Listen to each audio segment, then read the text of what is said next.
Hi everyone, welcome to my channel. நான் உங்கள் ராகுல். நேற்றே ஒரு வீடியோ போட்டிருப்பேன், இளையராஜா வந்து ஏன் இப்படி பண்ணுறாரு அப்படின்னு சொல்லிட்டு. ஆனால் ஆக்சுவலி வந்து அந்த வீடியோ போட்டதுக்கான காரணம் வந்து இப்போ வந்து சோஷியல் மீடியாவில் அதான் ட்ரெண்டிங்காக போயிட்டு இருந்துச்சு. அது மட்டும் இல்லாமல் என்ன ஏதுன்றதை வந்து நிறையா பேர் சொல்கிறத வச்சு நானும் ஒரு இதில் வந்து ஒரு வீடியோ போட்டேன். ஆனால் வந்து இப்போ என்ன நான் தெரிஞ்ச வட்டாரங்கள்லேருந்து என்ன தகவல் வருதுன்னா, இப்போ வந்து இசைக்கலைஞர்கள் வந்து இளையராஜா கிட்ட வேலை செஞ்சிருப்பாங்கல்ல, இசைக்கலைஞர்கள், வயலினிஸ்டா, தபலாயிஸ்ட் எல்லாருமே வந்து இப்போ வந்து கஷ்டத்தில் இருப்பாங்க. ஏன்னா வந்து இப்போ ஒரு மியூசிக் டைரக்டர் வந்து இப்போ இருக்கிற ட்ரெண்டிங்கில் எல்லா மியூசிக்கையும் போட்டுட்டு அதை வந்து வயலினாவோ இல்லை வந்து தபேலாவோ கன்வெர்ட் பண்ணிக்கிறாங்க. கம்ப்யூட்டர் டிஜிட்டல் ஆனதுனால கன்வெர்ட் பண்ணிக்கிறாங்க. ஸோ அவங்க அந்த மாதிரி இசைக்கலைஞர்களுக்கு வேலை வாய்ப்பு இல்லை. ஒரே மியூசிக் டைரக்டர் அதை பண்ணிடுறதுனால அவங்களுக்கு வேலை வாய்ப்பு இல்லாதனால அப்பெல்லாம் வந்து இளையராஜா கூட வேலை பார்த்தவங்களுக்கு இந்த இது மூலமா காசு எடுத்து அவங்களுக்கு பென்ஷன் மாதிரி போய்கிட்டு இருக்கிறதா சொல்றாங்க. எந்த அளவுக்கு உண்மைன்னு தெரியல. இந்த மாதிரி காப்பிரைட்ஸ் இஷ்யூல வந்து அவர் வாங்குற கேஷ் தான் வந்து அந்த மாதிரி கலைஞர்களை குடும்பத்தை வாழ வச்சுக்கிட்டு இருக்கு.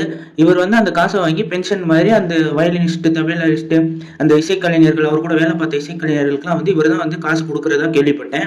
ஸோ இந்த ஒரு நல்ல விஷயம் வந்து இளையராஜா பண்றாரு. அதனாலதான் வந்து இவர் வந்து காப்பிரைட் இஷ்யூக்கெல்லாம் வந்து கிளைம் பண்றாருன்னு நினைக்கிறேன்.